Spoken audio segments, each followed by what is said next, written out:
Hey guys, Bix Weir here with your Horn of Z's for March 25th. It's a little later than the morning, so I don't even have a cup of coffee with me. Again, Horn of Z's means cup of coffee. But I wanted to go through some things on Zero Hedge.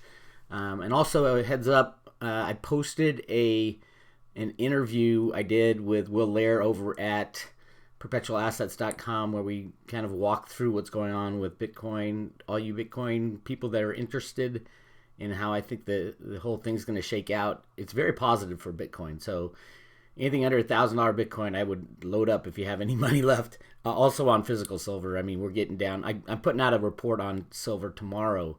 Some of the secret silver stashes that I've talked about in the past, but it'll be good to get it on YouTube to get people aware of just how important physical silver is. Anyway, let's go down Zero Hedge. We got the criminal John McCain saying the New World Order is under enormous strain. Oh, darn. I'm sorry, John. In a New World Order under... This is basically... John McCain is a henchman for the New World Order. You know, those people who are trying to take over the world. Anyway, in a, quote, New World Order under enormous strain, unquote, and in, quote, the titanic struggle with forces of radicalism, we can't stand by and lament. We've got to be involved, John McCain says. He's part of the people who created the radicalism. John McCain is in just scary human being, if he's human at all. So I don't take anything he says as anything good for humanity. He's always wanting to go to war. I'm not a fan, and he's fighting the Republican bad guy fight against Trump. It's not good. He said, quote, I trust the EU, defending an opposite view from that of U.S. President Donald Trump, who said in January that the UK was so smart in getting out of the EU and that NATO was obsolete. The battle continues, my friends.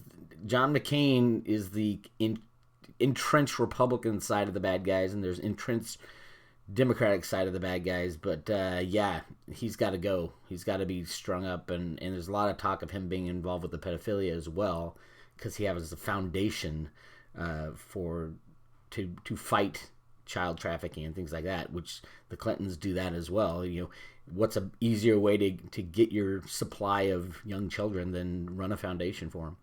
Anyway, he makes my skin crawl. Moving on, Turkish hackers threaten to wipe millions of iPhones, demand ransom from Apple. Interesting if true. I mean, what these hackers are saying is that they can get into the iCloud and wipe clean any device that has the iCloud that downloads the information off your computer, off your iPhone. That's scary stuff if it's true. I mean, if it is true, Apple has got some serious problems. And then everybody who has keeps their information in the iCloud can get it all wiped away. That's just a scary thought, and an interesting thought when you consider how electronic data can just disappear overnight. Almost everything has been digitized lately. So what happens if they do get access to that and they wipe everything clean? You know, we'll see what happens there, but it might be a bluff, or it might be a warning to Apple to fix its security measures, and maybe the Apple will come out and say, everybody change your passwords and download this patch. Who knows? Rice Priebus is in trouble. They're blaming him for the healthcare failure. I always said this guy is bad news, and he's going to go when Trump is ready to fire him. Trump's going to fire a lot of people that he had to bring on. This guy Priebus is one of the number one guys he's gonna axe. Yeah, he'll end up in jail anyway at the end of the day, which is good. Goldman asks, have we reached peak cash? The three key stakeholders in this argument, government, businesses, and consumers, all have varied benefits from shifting away from cash, although the advantages of moving away from cash are perhaps the most pronounced for governments. Moving away from cash is a really bad thing because it gives the government or anybody who's in charge of the electronic system the ability to shut you out, to make you disappear from the economic scene. All they have to do is freeze all your electronics and you are shut out of the system. There's no cash basis. going around, you'd have to use a card for everything. It's not a good thing to go without cash at this stage in human development. And that's why the bad guys like Larry Summers and guys like that are trying to ban cash. And the other reason is it's the anti-bank. You can vote by pulling your cash out of the bank. And if you can't do that, if you can't get your money out of the bank, that's a problem. And the bankers are trying to do this because they're about to go down and everybody's going to be running to the bank to pull their money out. And we all know they run a fractional reserve system. It's not going to be there. Your money in a bank is not going to be there. Pull it out now. If you listen to anything I've said over all these years, number one thing is to remove yourself from the banking system as best you can. If you have bills to pay, put the money in there at the last second. And if you have money in the bank that you get paid through, direct deposit, go to the bank and pull it out every week. Do not store money in these criminal banks because they don't have it. They take your money and they leverage it up 10 times and they go give it to someone else and make a bigger bet.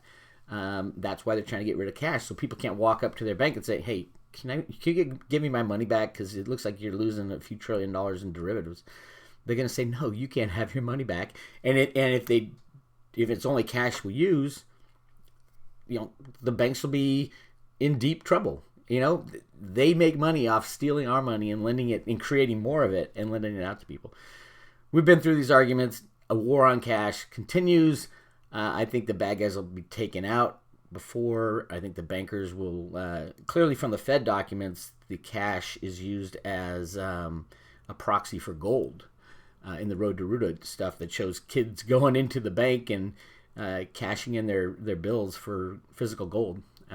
Which I think is what we have in our future, which is really exciting.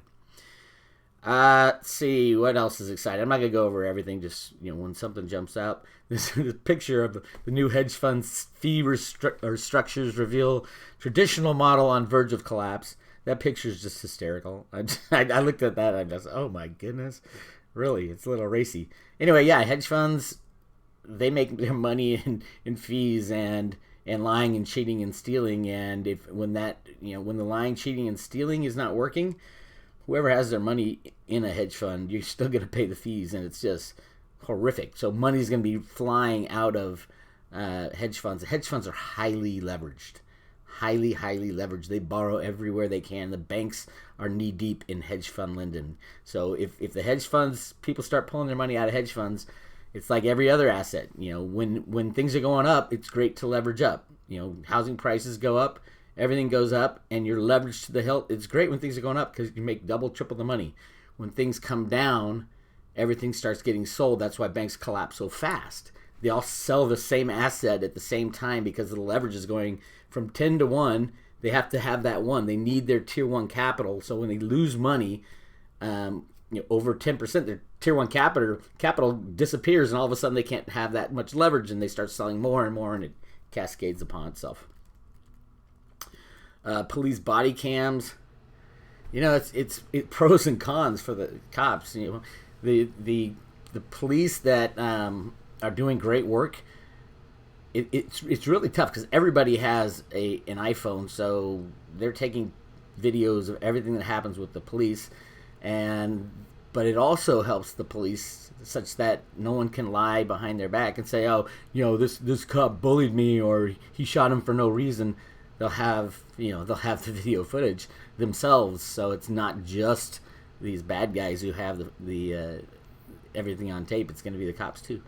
Very interesting dilemma. It does screw up the privacy, but the world is not going to be that private. There's so much technology out there now. They're watching you right now. The CIA is through your through your television set, through your computer. It's one of those things. We're going to have to just live with it and deal with it unless there's some laws put up against it. There already has been, and look what happened. It's embedded in every iPhone. They're watching you. All right. Let's go to another attack. This one in Vegas. That was a bank robber and opens fire. It's not a terrorist attack. It's more a robbery, but pretty visible to walk through a casino with a gun and shooting it. That's not a good idea. Okay, let's finish off with Obamacare. I think it is it's not going to go through, and Obama has the perfect alibi. Had he had this passed, they would have blamed not Obama. Trump has the perfect alibi. Had this passed, Trump would have been blamed for the crash in the healthcare system. It's going to crash anyway. Since it hasn't, it's going to be on the Democrats and Obama. And I think the Democrats are actually kind of scared now. Now that, they're at first they're all triumphant. Yes, we blocked Trump from ending Obamacare, and now they're like, oh crap, Obamacare's not going to work, and it's going to crash, and we're going to get the blame. So brilliant move by Trump. But I don't know if he did it on purpose or not. It's a good excuse to fire Priebus, which I love. Get rid of him. But we're all in trouble. I mean, when the healthcare situation gets bad, and when the banks go down, everything is kind of gone. So we're just wading into tough times right now. This is Big Swear. I'm doing a short one today. I'll get back with you tomorrow morning.